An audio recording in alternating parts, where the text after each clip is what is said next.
Machine guns, military tanks, हर जगह पे हर एक आदमी के ऊपर पॉइंट करके खड़ी थी। और इसी के थोड़ी देर बाद विवेक जो है वो जोर से चीखता है और कहता है कि ये लोग साइबर कैफे में रेगुलर कस्टमर बन के गए और साइबर कैफे के जितने भी कंप्यूटर थे, लेकिन ये जो चाचा वर्ड यूज हुआ था, इसको सुनते ही सबके कान खड़े हो जाते हैं। इन्होंने एलके अडवाणी जी को स्टेप बाय स्टेप ये ऐसे भेजा गया था कि लोगों को लगे कि कोई गर्लफ्रेंड और बॉयफ्रेंड आपस में। एक आतंकी की जेब में से इनको एक डायरी मिली थी, जकीउर रहमान लखवी के लिए यूज करते हैं। इसका जब आईटी एड्रेस ट्रेस किया गया तो वो निकलता है इस्लामाबाद, पाकिस्तान से। और इनको पकड़ना तो दूर की बात, बेसिक जो कोड था वो भी नहीं पता कर पा रहे थे लोग।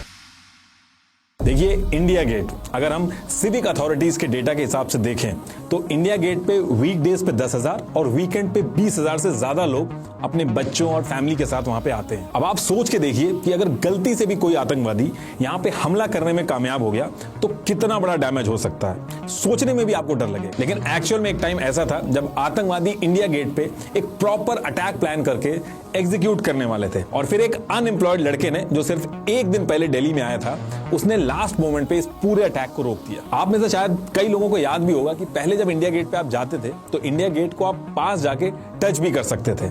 लेकिन आज की डेट में अगर आप देखोगे तो इंडिया गेट के पास एक बैरिकेड लगा होता है, सिक्योरिटी फोर्सेस होते हैं, तो थोड़ा दूर से आपको देखना होता है। इस इंसिडेंट के बाद ही वहां पे वो सिक्योरिटी लगी थी। अब देखिए, हम लोग हमेशा अटैक्स के लिए अपनी एजेंसीज को टाइम टू टाइम ब्लेम करते हैं, लेकिन ये एक ऐसा इंसिडेंट था जहां पे हमारी एजेंसीज ने ना जाने कितने लोगों की जान बचाई थी उस टाइम पे। इंडिया गेट, हमारी एजेंसीज और एक अनएम्प्लॉयड लड़का, ये जो स्टोरी है ये हमारे देश में ज्यादा लोगों तक नहीं पहुंच पाई है। लेकिन मैं इस वीडियो में छोटी से छोटी डिटेल्स आपके सामने रखूंगा और कुछ भी अपने मन से नहीं बोलूंगा। एक एक डिटेल जो उस टाइम के दिल्ली स्पेशल सेल के हेड थे नीरज कुमार, उन्होंने ऑन रिकॉर्ड कंफर्म किए, वो एज इट इज आपके सामने रखूंगा। अब देखिए, जैसा कि आपको पता है कि पुलिस डिपार्टमेंट अपने अपने स्टेट में काम करती है और पुलिस डिपार्टमेंट में भी हर स्पेसिफिक टास्क के लिए अलग अलग टीम्स होती हैं, जैसे ATS, STF, CID, crime branch. और आप ये भी बहुत अच्छे से जानते होंगे कि दिल्ली जो है वो नेशनल कैपिटल होने की वजह से दिल्ली के अंदर एक छोटा सा भी इंसिडेंट होता है तो वो सिर्फ इंडिया के अंदर ही नहीं बल्कि पूरी दुनिया के अंदर हेडलाइन बनाता है। और इन्हीं सब रीजंस की वजह से दिल्ली हमेशा से आतंकियों के निशाने पर रहता है। और इन्हीं सब चीजों से डील करने के लिए दिल्ली पुलिस में एक अलग से स्पेशल सेल बनाई गई थी। और ये जो स्पेशल सेल थी, इसका काम था कि जितने भी आतंकी हमले प्लान हो रहे हैं उनको होने से पहले ही काउंटर करना। दिल्ली की ये जो स्पेशल सेल थी, चाहे 2001 का पार्लियामेंट अटैक हो, 2000 का रेड फोर्ट अटैक हो, तब उस टाइम पे काफी अच्छे से काम किया था। इन्होंने जैश ए मोहम्मद और लश्कर ए तैयबा के पूरे नेटवर्क को एक्सपोज किया था। बहुत ही बढ़िया रोल प्ले किया था इन्होंने। और इन्हीं तरीके के अटैक्स को काउंटर करने के लिए स्पेशल सेल के जो ऑफिसर्स थे वो कश्मीर वगैरह भी जाते रहते थे, क्योंकि आतंकियों को अगर कुछ भी दिल्ली के अंदर करना होता था तो उसके जो लिंक होते थे वो कश्मीर से ही मिलते थे, वहीं से उनकी एंट्री भी होती थी, ऑपरेशन भी वहीं से ही एग्जीक्यूट होते थे। तो देखिए, अब होता क्या है कि 2002 में ये जो दिल्ली स्पेशल सेल था, इसके हेड बनते हैं नीरज कुमार। और इसी स्पेशल सेल में नीरज कुमार के साथ थे 35 साल के एसीपी प्रमोद कुशवाहा। प्रमोद जो थे इस पूरे स्पेशल सेल डिपार्टमेंट में अकेले थे जिनको आईटी और सॉफ्टवेयर की बहुत अच्छी नॉलेज थी। और स्पेशल सेल को ज्वाइन करने से पहले भी इन्होंने गवर्नमेंट की प्रीमियर रिसर्च ऑर्गेनाइजेशन जो थी, एज अ कंप्यूटर साइंटिस्ट वहां पे इन्होंने काम भी किया था। अब देखिए, आगे बढ़ने से पहले मैं आपको आज के हमारे स्पॉन्सर मेको टूथसी के बारे में बताना चाहूंगा, जो कि एक Indian invisible teeth aligner brand है। आप कितना भी ऊपर से खुद को प्रेजेंटेबल बना लो, लेकिन अगर आपने ओरल हाइजीन पे ध्यान नहीं दिया तो आपको जरूर एम्बैरेसमेंट का सामना करना पड़ेगा। खराब टीथ अलाइनमेंट की वजह से बहुत से लोगों के दांतों में फूड पार्टिकल्स फंसे रह जाते हैं, जो बाद में कैविटी बन जाते हैं। अब इसका एक सॉल्यूशन तो यह है कि आप कन्वेंशनल मेटल ब्रेसेस यूज करें, लेकिन मेटल ब्रेसेस लगवाने का जो पूरा प्रोसेस है वो बहुत ही पेनफुल है, उनको निकाल भी नहीं सकते और काफी फूड रिस्ट्रिक्शंस भी आपको फॉलो करनी होती है। और वहीं इसका बेटर ऑल्टरनेटिव है मेक ओ टूथसी के टीथ अलाइनर्स। ये अलाइनर्स आपके टेढ़े मेढ़े दांतों को सीधा और दांतों के बीच के गैप्स को बंद करते हैं बस 6 से 10 महीनों में। और सबसे अच्छी बात यह है कि ये जो अलाइनर्स हैं ये इनविजिबल और रिमूवेबल है, तो ना तो ये दिखेंगे ना ब्रेसेस की तरह आपको खाने के टाइम पे कोई दिक्कत आएगी। अलाइनर्स बनवाने का जो प्रोसेस है वो काफी सिंपल है। बस मेको टूथसी की वेबसाइट पे जाएं और एक टीथ स्कैन बुक करें। और ये जो स्कैन है ये आप अपने घर पे या फिर इनके एक्सपीरियंस सेंटर्स में भी करवा सकते हैं। और फिर आप जैसे ही अपना स्माइल प्लान अप्रूव कराओगे, कुछ ही दिनों में आपके कस्टमाइज अलाइनर जो हैं वो रेडी हो जाएंगे। तो अगर आप भी अपने टीथ अलाइनमेंट इशू को फिक्स कराना चाहते हैं, लिंक मैंने डिस्क्रिप्शन में दे दिया है, आप उस पर क्लिक करके फ्री टीथ स्कैन मेको टूथसी से बुक कर सकते हैं। तो टॉपिक पे वापस आते हैं। तो साल 2002 था और अक्टूबर के मंथ का लास्ट वीक था और एसीपी प्रमोद कुशवाहा जो थे इसी पर्टिकुलर टाइम पे दिल्ली के अंदर एक केस देख रहे थे और इसी केस से रिलेटेड कुछ इंटेल लेने के लिए इनको कश्मीर जाना पड़ता है। ये वहां जाके अपने केस से रिलेटेड इंक्वायरी करते हैं और इसी के साथ साथ इन्होंने वहां पे मल्टीपल ऑफिसर जो कश्मीर में आतंकियों को काउंटर करने के लिए काम कर रहे थे उनसे भी मुलाकात की। और इसी टाइम पे इनकी मीटिंग होती है बीएसएफ के डेप्यूटी कमांडेंट से। ये जो बीएसएफ के डेप्यूटी कमांडेंट थे, इन्होंने कई सारे आतंकियों को कश्मीर के अंदर मार गिराया था और जिस टाइम पे प्रमोद कुशवाहा कश्मीर पहुंचे थे उसी टाइम पे इन्होंने कुछ आतंकियों को मारा था। और उन्हीं मरे हुए आतंकियों में से एक आतंकी की जेब में से इनको एक डायरी मिली थी और जब इनकी मीटिंग हुई प्रमोद कुशवाहा से तो ये जो डायरी थी इन्होंने प्रमोद कुशवाहा को दिखाई। अब जब एसीपी प्रमोद ने उस डायरी को देखा तो उस डायरी में मल्टीपल एंट्रीज थी, पेन से कुछ डिटेल्स हर पेज पे लिखी थी एकदम खराब सी हैंडराइटिंग में। और उस डायरी के सबसे लास्ट पेज पे एक ईमेल एड्रेस लिखा था rashid32xxx@hotmail.com। तो एसीपी प्रमोद क्या करते हैं, ये सारी एंट्रीज को छोड़ के लास्ट पेज पे जो ईमेल एड्रेस लिखा था उसको ये नोट करके दिल्ली वापस आ जाते हैं। और दिल्ली आने के बाद वो अपने बॉस जो कि स्पेशल सेल के हेड थे नीरज कुमार, उनको ये ईमेल एड्रेस दिखाते हैं और उनसे कहते हैं कि इस ईमेल एड्रेस के बारे में वो कुछ काम करना चाहते हैं, पता लगाना चाहते हैं। अब इसके कुछ दिन बाद ऑफिसर प्रमोद ने सबसे पहला काम ये किया कि ये जो ईमेल आईडी थी इसका आईपी एड्रेस निकलवाया ताकि पता चल सके कि ये ईमेल आईडी चल कहां से रही है। और जब इसकी डिटेल्स सामने आती हैं तो उसको देख के प्रमोद जो थे वो काफी सरप्राइज हो जाते हैं क्योंकि ये ईमेल आईडी मिली तो कश्मीर के आतंकवादी के पास से थी, लेकिन इसको दिल्ली के अंदर एक आदमी यूज कर रहा था और जिस तरीके से यूज कर रहा था वो थोड़ा दिक्कत वाली चीज थी। ये जो ईमेल आईडी थी इसको दिल्ली के अंदर एक आदमी अलग अलग साइबर कैफे से यूज कर रहा था और एक बार जिस साइबर कैफे से उस ईमेल एड्रेस को वो आदमी यूज कर ले रहा था दोबारा उस कैफे में नहीं जा रहा था। जैसे 1 फरवरी 2003 को पहाड़गंज के साइबर कैफे में ये आदमी जाता है, वहां पे इस ईमेल आईडी को यूज करता है और उसके बाद दोबारा वहां पे नहीं जाता है। ठीक इसके 2 दिन बाद 3 फरवरी 2003 को दरियागंज के एक कैफे में आदमी जाता है, वहां से इस ईमेल आईडी को यूज करता है और दोबारा फिर वहां नहीं जाता है। और फिर इसके 4 दिन बाद 7 फरवरी 2003 को मोती बाग के कैफे में गया और ईमेल आईडी को यूज किया, किसी को ईमेल आईडी से ईमेल भेजा और दोबारा उस कैफे में नहीं गया। अब ये पर्टिकुलर पैटर्न जब सामने आया तो स्पेशल सेल के जो ऑफिसर्स थे उनके कान खड़े हो जाते हैं कि दिल्ली के अंदर बैठ के इस तरीके से एक आदमी ईमेल भेज किसको रहा है और क्या भेज रहा है उस ईमेल में। अब इसके नेक्स्ट डे एसीपी प्रमोद जो थे वो अपने सीनियर नीरज कुमार से मिलते हैं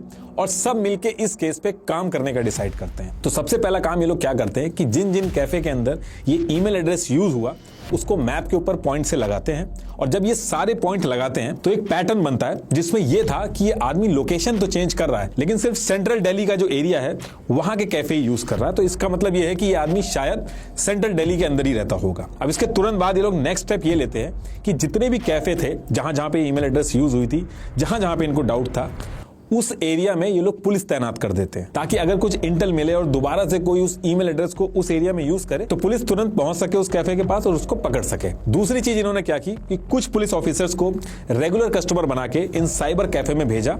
ये लोग साइबर कैफे में रेगुलर कस्टमर बन के गए और साइबर कैफे के जितने भी कंप्यूटर थे उसमें एक फ्लॉपी डिस्क, जो उस टाइम पे फ्लॉपी डिस्क यूज होती थी, उसको प्लांट करके एक सॉफ्टवेयर इंस्टॉल कर दिया। और इस सॉफ्टवेयर का काम यह था कि अगर कोई इनके कैफे में आके ईमेल टाइप करता है और ईमेल के अंदर ऐसे वर्ड यूज करता है जैसे कि फुटबॉल, चाचा जी, नेहा, स्तूपा, लव यू, ये वर्ड अगर यूज करेगा तो एसीपी प्रमोद जो थे उनके पास तुरंत अलर्ट चला जाएगा। फिर उसके बाद प्रमोद जो है उस एरिया में जो पुलिस खड़ी है उसको इन्फॉर्म करेंगे और वो पुलिस उस पर्टिकुलर कैफे में जाके उस आदमी को पकड़ लेगी। अब आपका अगला क्वेश्चन ये होगा कि ये जो सॉफ्टवेयर था इसके अंदर चाचा जी, स्तूपा, फुटबॉल, सिर्फ यही वर्ड क्यों डाले गए? तो देखिए अभी थोड़ा सा वेट करिए, अभी आगे आपको हर एक चीज समझ में आ जाएगी। अच्छा, इसमें एक दिन क्या होता है कि वो आदमी आता है, कैफे में यूज भी करता है उस ईमेल एड्रेस को, लेकिन वो बच के चला जाता है। और वो इसलिए बच के चला जाता है क्योंकि उस पर्टिकुलर टाइम पे दिल्ली के अंदर दिल्ली पुलिस डे था और इसमें क्या होता है कि ऑफिसर्स और उनकी यूनिट परेड करती है और स्पेशल सेल के जो एसीपी प्रमोद थे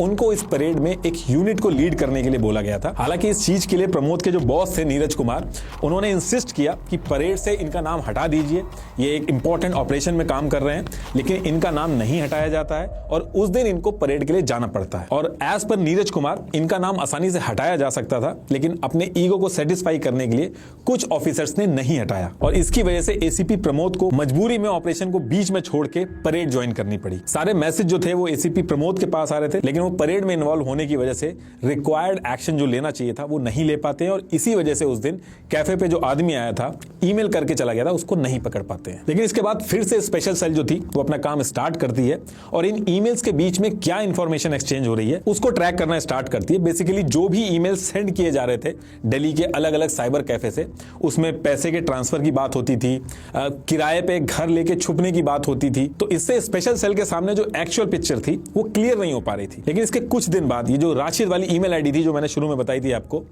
rashid32xxx@hotmail.com, इससे एक ईमेल जाता है एक ईमेल आईडी पे, और दूसरी ईमेल आईडी जिस पे वो भेजा जाता था वो ईमेल आईडी थी stupaxx@hotmail.com। और ये जो ईमेल भेजा गया था ये ऐसे भेजा गया था कि लोगों को लगे कि कोई गर्लफ्रेंड और बॉयफ्रेंड आपस में कॉन्वर्सेशन कर रहे हो।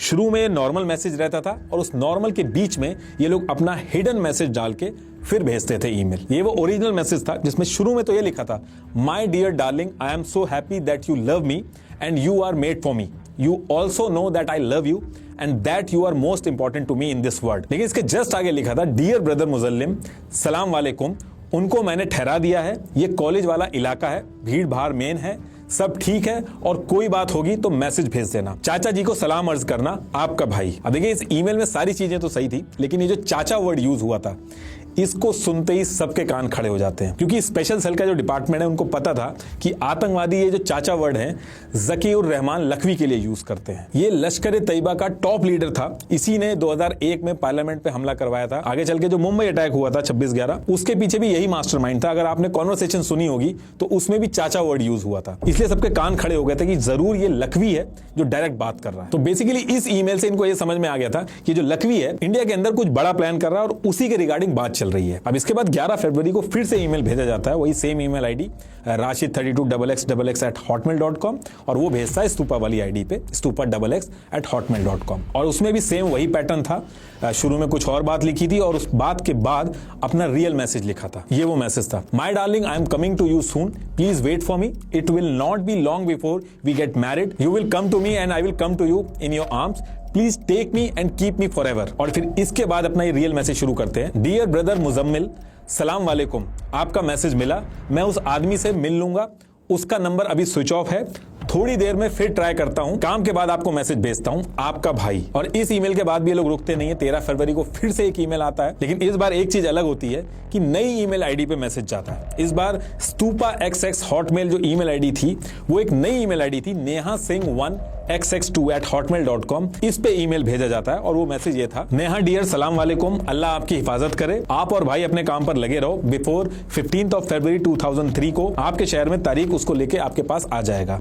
फुटबॉल का क्या करना है आप बेहतर जानते हो, मैच के बाद आप मुझे मैसेज दे देना, कोई बात हो तो एक के जरिए मैसेज भेजना और ऑनलाइन हो जाना, आपका भाई एम। अब ये जो ईमेल था इसमें फुटबॉल का मतलब बॉम्ब से कंपेयर करा जा रहा था और एक के जरिए कॉल करने का मतलब था कि यूएस के नंबर से कॉल करना, क्योंकि यूएस का जो कोड है वो +1 होता है। और सेम डे कुछ देर बाद फिर से ईमेल आता है और इस बार राशिद की ईमेल आईडी पे जकीउर रहमान खुद डायरेक्ट मैसेज करता है और ईमेल आईडी यूज करता है CHACHOJI@hotmail.com, और इसमें लिखा था, राशिद भाई AOA आपके जिम्मे है, वहां सब कुछ मैच की तारीख फिक्स होने तक प्लेयर्स का ख्याल रखना आपके जिम्मे है, कोई बात होगी तो क्या करना है आप अच्छी तरह जानते हो। और ये जिस ईमेल आईडी से भेजा गया था इसका जब IT एड्रेस ट्रेस किया गया तो वो निकलता है इस्लामाबाद पाकिस्तान से। अब इसके बाद नेक्स्ट डे एक और ईमेल आता है और इस ईमेल में किस दिन अटैक होना था उसकी डेट का कंफर्मेशन होता है। उस ईमेल में ये लिखा था, डियर राशिद AOA, मैच का डेट फिक्स हो गया है, वर्ल्ड कप का फाइनल 25 को तय हुआ है, टाइम वही है मैच का, बेस्ट ऑफ लक जैद। अब ये मैसेज देख के पूरा डिपार्टमेंट समझ जाता है कि 25 फरवरी को यानी कि 10 दिन बाद कुछ अटैक होने वाला है, लेकिन जब तक ये नहीं पता चलेगा कि कहां होने वाला है ये लोग कुछ नहीं कर सकते थे। इसलिए इनका नेक्स्ट टारगेट ये था कि कैसे भी करके कहां ये लोग प्लान कर रहे हैं उस चीज को पता कर सके। अब जैसे जैसे चीजें क्रिटिकल हो गई थी इस पूरी चीज को स्पेशल सेल के हेड नीरज कुमार, इन्होंने अपने सीनियर और इंडिया की जो सेंट्रल इंटेलिजेंस एजेंसी थी उनको इन्फॉर्म किया। अब होना तो ये चाहिए था कि जो सेंट्रल इंटेलिजेंस एजेंसीज थी तुरंत इस ऑपरेशन में इनकी मदद करना शुरू करती, लेकिन मदद करने की बजाय सेंट्रल एजेंसीज जो थी उसके कुछ ऑफिसर जो थे वो स्पेशल सेल के इस ऑपरेशन को क्वेश्चन करने लगे कि ऐसा कुछ नहीं है और आप लोग गलत चीज पे काम कर रहे हो। तो बेसिकली नीरज कुमार जी का इस चीज पे ये कहना था कि सेंट्रल एजेंसीज जो थी उसके कुछ ऑफिसर्स जो थे उनका थोड़ा सा ईगो हर्ट हो गया था, क्योंकि इतनी बड़ी चीज वो खुद नहीं पकड़ पाए और पुलिस की एक छोटी सी यूनिट ने पकड़ लिया। लेकिन जब सारे इवेंट एक के बाद एक उनके सामने रखे गए तो बाकी जो ऑफिसर्स थे वो इनकी एजेंसी के साथ में आए और सबने साथ में मिलकर काम करना स्टार्ट किया। अब इधर ये जो एजेंसीज आपस में एक दूसरे को ब्लेम गेम खेल रही थी, इसी बीच में 17 फरवरी 2003 को सेम ईमेल एड्रेस से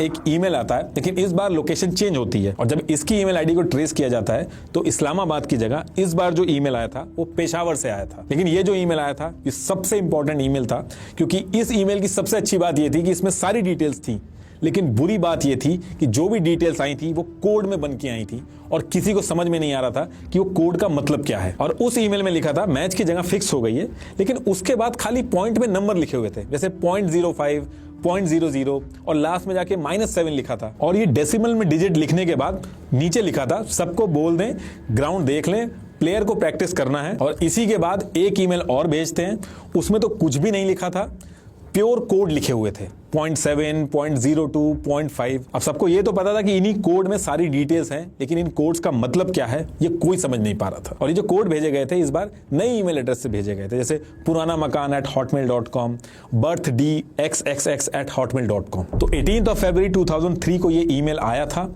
और 25 फरवरी 2003 बस इतना टाइम था, क्योंकि इस डेट को अटैक होना था, तो ज्यादा टाइम नहीं था एजेंसीज के पास। अब इसके बाद सारी एजेंसीज ने मिलकर दिन रात एक करके इस कोड को क्रैक करने के लिए दिल्ली और इंडिया के कोने कोने से जितने भी क्रिप्टोग्राफर थे उनसे कांटेक्ट किया।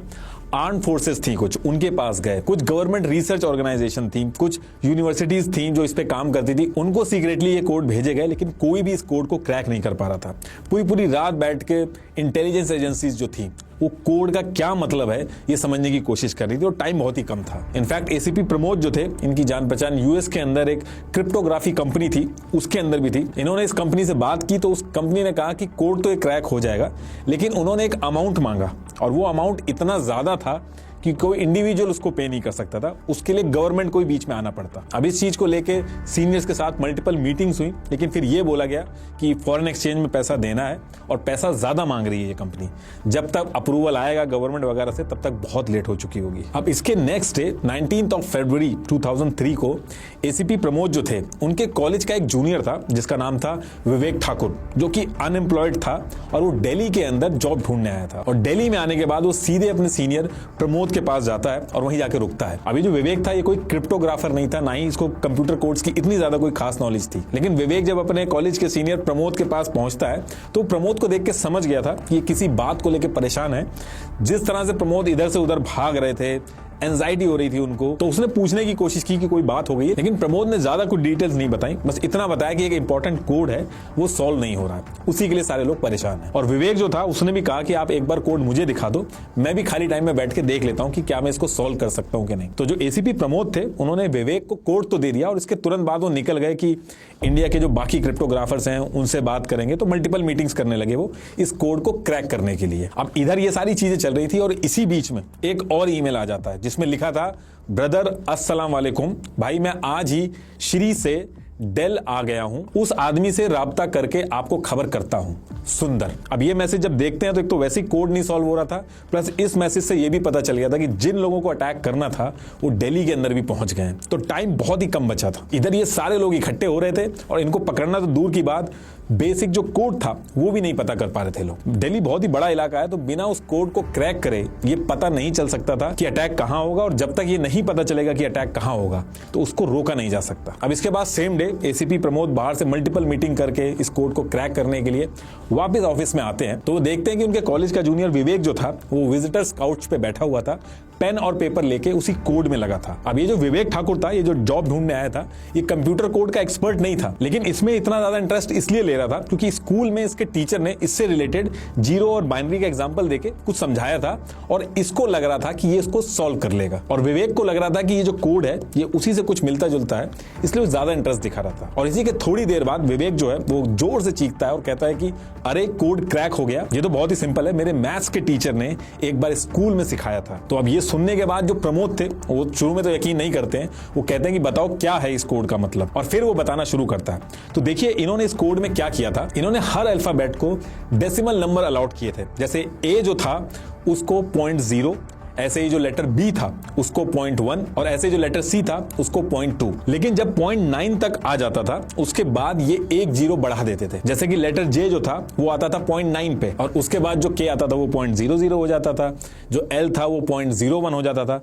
ऐसे करके हर अल्फाबेट को 3 डेसिमल तक इन्होंने हर एक अल्फाबेट को असाइन कर दिया था। जैसे Z जो था वो 0.005 पे असाइन हुआ था। तो इस तरीके से हर अल्फाबेट को एक नंबर असाइन हो गया था और इधर से जब ईमेल भेजा जाता था इन नंबर को, तो इधर जो रिसीवर था वो इन नंबर्स को उन अल्फाबेट पे रखता था, उससे वो मैसेज बनाता था और फिर उसको कन्वर्ट करके मैसेज ले लेता था। और कहीं कहीं पे मैसेज के लास्ट में -5 या -7 लिख देते थे। जैसे -5 लिखा है तो 5 डिजिट पीछे जाना होगा और जो नंबर आएगा वो नंबर को लेना है। अब एसीपी प्रमोद जो थे वो अपने कॉलेज के फ्रेंड की बात तो समझ गए थे, लेकिन ये अपने बॉस को बताने से पहले कंफर्म करना चाहते थे, क्योंकि बहुत से लोगों की जान दांव पे लगी थी तो वो रिस्क नहीं लेना चाहते थे। उन्होंने जो ईमेल आ रहे थे उनमें से एक कोड उठाया। जैसे एक ईमेल में लिखा था, dear Rashid please make a new email ID then mail me on my present ID, और फिर कोड लिखा था 0.002, 0.1, 0.004, इस तरीके से कोड लिखे हुए थे। तो इस कोड को जब इन्होंने कन्वर्ट किया तो आया पुराना मकान, और नेक्स्ट टाइम जब ईमेल आया तो जो ईमेल आईडी थी वो पुराना मकान नाम से ही बनी थी। तो जैसे प्रमोद ये कंफर्म कर लेते हैं और थोड़ा रिलैक्स होते हैं और उनको समझ में आ गया था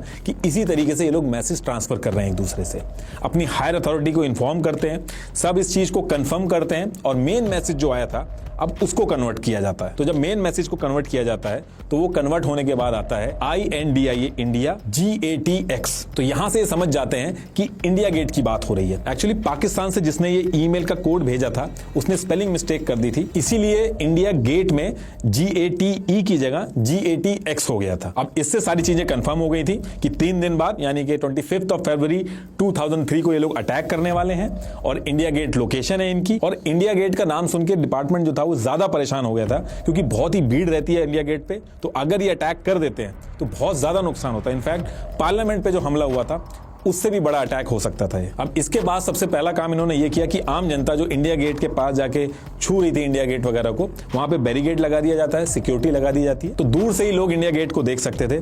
इंडिया गेट के पास जाना अलाउड नहीं था और आज की डेट तक वैसे ही है। और ये करने के बाद दूसरी चीज ये की गई कि सेम डे आधी रात को 22 फरवरी 2003 को मिडनाइट इमरजेंसी मीटिंग की गई। इस मीटिंग में उस टाइम के home minister LK Advani ji के साथ और बाकी इंटेलिजेंस एजेंसी के ऑफिसर्स भी थे और स्पेशल सेल के जो हेड थे नीरज कुमार, इन्होंने LK अडवाणी जी को स्टेप बाय स्टेप एक प्रेजेंटेशन दी और समझाया कि किस तरीके से ये ईमेल आईडी मिली, कैफे का कैसे यूज किया, जितने भी ईमेल्स आए थे ये सारी चेन दिखाई। और क्योंकि ये अटैक बहुत बड़ा हो सकता था, पार्लियामेंट अटैक से भी बड़ा हो सकता था, तो इस मीटिंग में ये डिसाइड हुआ कि इंडिया गेट पे अब इंडियन आर्मी को लगाना पड़ेगा। अब अगले दिन 23 फरवरी 2003 को मॉर्निंग के अंदर जब लोग इंडिया गेट में पहुंचते हैं तो इंडिया गेट का पूरा जो माहौल था वो चेंज हो रखा था। इंडिया गेट के पास में इंडियन आर्मी अपने फुल गियर में मशीन गन्स, मिलिट्री टैंक्स, हर जगह पे हर एक आदमी के ऊपर पॉइंट करके खड़ी थी। लोगों को इंडिया गेट का जो पूरा नजारा था वो बिल्कुल ही चेंज दिखा, बहुत ज्यादा सिक्योरिटी थी। एज पर ईमेल जो आतंकियों ने ईमेल एक्सचेंज किए थे